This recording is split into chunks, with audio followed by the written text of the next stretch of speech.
Halo teman-teman, kita bahas komentar netizen lagi ya. Teman-teman silakan berkomentar di semua video gua. Karena kita negara demokrasi, bebas berpendapat ya, positif ataupun negatif, silakan berpendapat. Oke, gua langsung share aja di video gue. Ini adalah video mengenai IWPI lapor KPK nih. Nah, karena diduga Cortex ini merugikan negara 1.352 triliun. Luar biasa IWPI ini ya. Lapor KPK. Dan betul-betul datang ke KPK ya. Kalau gue sih malas ya. Kalau gue sih tinggal kirim email aja dah ke KPK ya. Tapi IWPI datang ke KPK. Datang langsung ke KPK ya. Nginjakkan kaki di gedung KPK ya. Luar biasa IWPI ya. Ini komentar teman-teman ya. Bapak The Super 88. Tanggal faktur pajaknya tanggal berapa dan tahun berapa itu, Kak? Ini mengenai apa ya, lupa? Mengenai apa? Kayaknya nggak ada deh ngomong itu, Pak. Sorry, sorry, sorry. Di atasnya ada lagi, di atasnya. Ada banyak komentar, gila. Amin, akhirnya ada yang mewakili. Semoga KPK objektif ya. Ya, kita sangat-sangat berharap KPK objektif ya, kata Pak Anton. Ibu Nur Aini. Ayo viralkan no viral no justice di Konoha ya. Di Konoha ada 3 prinsip ya. Satu, no viral no justice. Yang kedua adalah kalau bisa kami persulit, kenapa mesti kami permudah? Yang ketiga apa ya, gue lupa. Kemudian Ibu Lina Wijaya. Terima kasih sebesar-besarnya ya buat IWPI dan Pajak Smart yang telah menjadi penyuara keluh kesah WP sehubungan dengan Cortex yang error sana dan sini. Yes ya, terima kasih Bu, sama-sama. Bapak Alphabet Daily harus viral sih, baru bisa diusut. Iya ya, jadi sampai hari ini KPK belum bertindak terhadap DJP maupun Kementerian Keuangan ya. Kita tidak tahu ada apa di balik ini semua. Dunia tipu-tipu ini terlalu kejam, terlalu gelap, dan KPK bahkan belum berani masuk ya. KPK nggak pernah loh masuk ke dalam proyek pengadaan barang dan jasa di lingkungan Kementerian Keuangan ataupun di eh, DJP ya. Memang kemarin katanya KPK sih katanya KPK itu ada uang yang mengalir dari BI ke Komisi 3 dan sebagainya ya. Tetapi kan Kementerian Keuangannya nggak diusut. Sementara kemudian DJP juga nggak diusut, ya kan? Coba berani nggak diusut DJP? Bapak Budi Sugiarto, kami WP se-Indonesia mendukung penuh pelaporan dugaan korupsi ini ya. Tolong KPK jemput bola, jangan omon-omon. Setuju ya, gua sudah lapor KPK, Pak Rinto sudah lapor KPK, banyak orang sudah lapor KPK ya. Tinggal nunggu langkah KPK berani apa nggak berani gitu aja sih. Tinggal tinggal usut aja. Kan usut bukan berarti bersalah, ya kan? Menganalisis, mengusut maupun menyelidik bukan berarti bersalah. Ya kan? Masih perlu proses pembuktian dia bersalah atau tidak bersalah. Tetapi kan fakta-fakta di lapangan sudah memperlihatkan dengan jelas. Barangnya sampah. Hasil barangnya sampah. Proyeknya gede, 1,3 triliun. Udah kelihatan di tengah-tengah tuh ada yang nggak beres gitu loh. Aduh, Pak Korupsi, Pak KPK ya. Tapi itu dugaan teman-teman ya. Dugaan di Konoha ya. Bapak Mister Siagian. Bikin sistem apaan sampai 1,3 T ya? Sampai ada 2 consulting ya, PwC dan Deloitte, dan satu vendor solution implementator. 1, T itu bisa bikin satu bank digital baru loh. Gue setuju ya, 1, T itu gede banget, guys. 1.300 miliar, bos. 1.300 miliar. 1 miliar aja tuh. 1 miliar tuh seberapa banyak ya? Segini nih. 1 miliar nih. 1 miliar, bos. Ya kan? 1 miliar. Ini 1.300 miliar, bos. Gila aja jadi begitu ya. Benar-benar parah nih kata Pak Wahyudi. Bapak Kendi, gas terus, mantap kali. Oke. Bapak Agus Sri Mulyono. Ini mau login aja nggak bisa katanya ya, padahal diminta sama klien. Ya, mohon maaf ya. DJP nggak peduli. DJP hanya peduli sama 790 WP besar ya, yang dikecualikan yang dapat fasilitas khusus. Bapak Agus lagi, ini mau login aja nggak bisa, sama ya. Ibu Ratna, saya dukung Pak, maju terus. Yes, terima kasih Pak, Bu Ratna ya. Bapak Gitsu, wow, Harvey Muiz aja ngilangin 271 triliun. Kini DJP ngilangin 1.300 triliun, bukan 1.000 Pak, 1,3 T ya. Wow, DJP korupsi 1.300 triliun, bukan Pak, 1,3 T. Beda-beda ya. Bapak Baroto, anak tadi anak saya tadi ke kantor pajak. Ada yang diurus mau ke link Cortex terus isi data dan foto. Muter-muter aja nggak ke save-save ya. Nunggu sampai hampir 1 jam baru bisa ke save. Sistem baru kok lemot ya. Jadi memang sekacau itu ya. Memang sebrengsek itu si Cortex ini ya teman-teman ya. Bukan Cortexnya, orangnya di baliknya ya. Bapak Fox 6584. Cortex ini produk gagal. SM itu cuma bisa makroekonomi. Suruh di Amerika yang liberal boleh, yang miskin jangan harap bisa naik kelas. Tinggal nunggu mati. Banyak sekali kekurangan Cortex ini ya. Satu, wah dijabarin sama dia.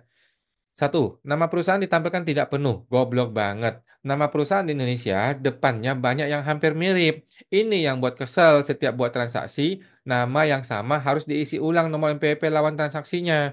Tiga, isi kode barang dan nama barang yang berulang harus ketik ulang. Empat, perhitungan DPP nilai lain tidak otomatis harus diubah manual. Ini gila kalau kerja begini katanya. Ya memang segila itu. Memang kasihan deh kita ini rakyat jelata ya. eh Apa ada yang lebih goblok nggak yang buat Kostress ini ya? Sejauh sejauh yang gue pahami nggak ada yang lebih bodoh ya daripada ini ya. Laporan LKPM yang sebodoh itu aja itu nge-lag iya, tapi nggak sampai error gitu loh, nggak sampai error, masih bisa nge-save. Bapak Agus ngaji ngadi Rejo mau tanya 1,3 T itu software saja atau termasuk hardware? Dua-duanya Pak ya, dua-duanya. Kalau ada hardware yang dibeli, itu harus transparan barang beli apa saja dan software 100 juta aja apa nggak cukup. Eh, Nanti Pak ya, kita tunggu KPK masuk ya. Kalau KPK sudah masuk, baru terbuka terang benderang semuanya ya. Bapak Mom Kids Love. Tapi di IG Bu SM tetap kekeh memakai Cortex walaupun banyak rintangan. Nah, kenapa? Banyak orang kenapa ya? Kenapa Bu Sri Mulyani kekeh jalanin Cortex? Karena kalau Cortex nggak jalan, masuk penjara semuanya. Oke? Kalau Cortex nggak jalan atau dihentikan, itu satu gerbong masuk penjara. Dari ujung tengah sampai ujung lagi masuk penjara semua. Karena itu Cortex harus jalan. Walaupun Cortex jalannya sampah, endat-endatan, nggak jelas dan berbagai problem, dia bisa bilang, gue sudah jalanin kok barangnya. Yang salah bukan gua, yang salah tuh itu tim IT-nya itu yang salah. Dia bisa ngomong itu, ya kan? Bukan kebijakannya yang salah, bukan oknum pajaknya yang salah, bukan menteri yang salah. Yang salah itu orang IT-nya. Dia bisa ngomong itu, ya kan? Tetapi kalau Cortex tidak launching, yang salah siapa? Yang salah bikin yang pembuat kebijakan. Yang salah adalah si Sri Mulyani. Masuk penjara dia. Nggak bisa, nggak boleh ya, nggak mau dia. Emang dia bodoh masuk penjara gitu kan. Nah, itulah alasannya. Walaupun barang sampah tetap harus di launching. Karena tidak mau masuk penjara. Kalau tidak launching, pasti masuk penjara. Kalau dia launching tapi salah-salahan, ya paling satu dua orang dikorbankan. Dibuang ke penjara, nanti dikasih makan di penjara gitu kan. Itu di negeri Konoha, teman-temannya. Kalau di Indonesia nggak ada yang begitu. Sekali lagi, IWPI bertemu langsung dengan SM dan Suryo Utomo. Tunjukkan serah suruh buat e-faktur 100 per hari ya, supaya beliau merasakan kegeraman kenapa banyak yang menghujat, mencaci beliau-beliau ya. Memang begitu ya. Ibu Vinami, bulan Januari rasanya lama banget ya gara-gara konteks ya. Memang lama ya. Dan mohon maaf ya, masih belum selesai nih Januari ini ya. Ayo dong KPK, kata Pak Arit. Kirimkan surat cinta sama dirjannya ya. Masa kita WP aja yang dikirimin surat cinta sama orang pajak katanya. Biar dirasain gimana rasanya makan tak enak, tidur tak sleeping ya. Sekalian pembuktian terbalik harta kekayaan yang si dirjen punya. Iya, kita mau lihat juga ya. Bagaimana pembuktian terbalik dari harta Pak Dirjen. Bapak ISP Bali, SM kok nggak mundur malu? Ya kalau dia punya malu, dari kemarin udah nggak di tempat Pak. Bapak Narpres, dalam sejarah bulan Januari 2025 nihil. Menyala bosku. Oh gitu, maksudnya dalam sejarah bulan Januari itu PPN-nya nihil gitu ya. Oke, kayaknya nggak bisa bikin faktur. Ibu Sari, saya bikin faktur hanya 4 dari jam 9 sampai jam 5. Gila, gila, gila. Waduh, kata Pak Ejo. Gila ya, memang segila itu teman-teman ya. Memang segila itu. Bapak Idol Korea. Bapak baru ini, apakah berhasil memaksa KPK bertindak atau hanya pepesan kosong karena nggak dianggap? Masih gue pantau ini. Yes, teman-teman ya, kita pantau terus ya KPK ya. Kita pantau apakah KPK berani independen untuk meneliti, minimal meneliti dulu deh. Belum tentu bersalah ya, minimal meneliti Pak Dirjen dan Ibu Sri Mulyani. Bapak Bocil, di negeri Konoha, KPK itu kaum pembela korupsi. Untung ya di Indonesia tercinta tidak begitu. Iya, kita sangat beruntung ya. Di Indonesia mah Komisi Pemberantasan Korupsi. Kata Pak Charles, mantap. Oke, siap. Kata Ibu Vimala, Surya Utomo kata ketir nggak bisa tidur.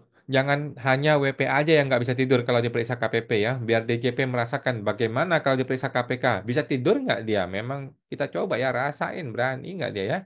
Roda berputar ya, kata Pak Idol. Belum berputar ya, kita tunggu ya. KPK belum masuk ya. Bapak Tosbun, berani tidak KPK dan polisi memanggil dan menangkap serta menyelidiki? Harus berani dong. Ini negara hukum, bos. Bukan negara Pak Surya Utomo, bos. Jangan hanya berani sama masyarakat kecil, kalau sama orang-orang yang berkuasa dan berduit jadi ketakutan. Itu sudah ada surat gugatan dan laporan korupsi. Tolong ditindaklanjuti, jangan laporannya dibuang ke tong sampah. Mungkin hanya dianggap kentut seperti kata Ko Awan. Ya mungkin saja ya. Mungkin KPK di belakang dikentutin. Put, gini. Bercanda teman-teman, itu di negeri Konoha teman-teman ya. Kalau KPK Indonesia mah semangat pasti meneliti ya. Bapak Andi, maju terus IWPI. Semoga diusut tuntas di KPK ya. Siapa saja pemainnya. Siap. Kata Pak Kota Rodi. Saya dukung. Semoga terbongkar semua. Yes, kita dukung ya. Bapak lewat mesin waktu. Ko Awan, kalau saya beli barang fakturnya lawan dibuat dari e-faktur lama. Di konteks saya nggak muncul data PM-nya gimana? Apakah harus saya upload dahulu melalui e-faktur? Ada yang jawab nih. Tanggal faktur pajaknya tanggal berapa dan tahun berapa? Jawabnya Januari 2025. Oke. Gue yakin banget e-faktur lama nggak sinkron dengan Cortex. Ada yang jawab nih ya. Kemudian ada yang balas lagi nih. Habis nih. Oh, ini nih. Nih. Le, ada yang balas lagi. Nah, itu kalau PM-nya nggak masuk, padahal aturan PM Januari kan harus dikaitkan Januari nih. Nggak bisa 3 bulan berikutnya. Oke. Channel-channel sudah gue coba upload reject semua. Oke. Sepertinya nggak sinkron. Bagaimana jika kita dapat faktur pajak dari e-faktur, PM-nya dikaitkan di mana? Oke. Kok e-faktur lama saya tidak bisa digunakan ya, padahal akunnya sudah benar. Oke. Gimana mau muncul, Pak? Lah aplikasinya aja cacat, gini kagak bisa dipakai, Pak. Oke, gua akan balas ya, gua akan balas. Jadi bagi kita yang menerima faktur pajak dari e-faktur lama, ini Januari ya, Januari 2025, itu tetap bisa dikreditkan di Januari 2025. Tapi faktur pajak itu belum sinkron ke Cortex ya. Ya, marilah marilah kita bersabar ya, bersabar. Orang sabar disayang Tuhan gitu ya. Oke. Ya gitu Pak ya. Udah habis ya kayaknya komentarnya. Oke teman-teman itu ya komentar mengenai laporan ke KPK ya. Silakan teman-teman yang mau lapor KPK silakan lapor pakai email bisa, datang langsung bisa, dan mendukung IWP juga bisa ya. Kita akan pantau terus bagaimana tindak lanjut dari KPK. Oke buat teman-teman sampai jumpa semoga terbantu.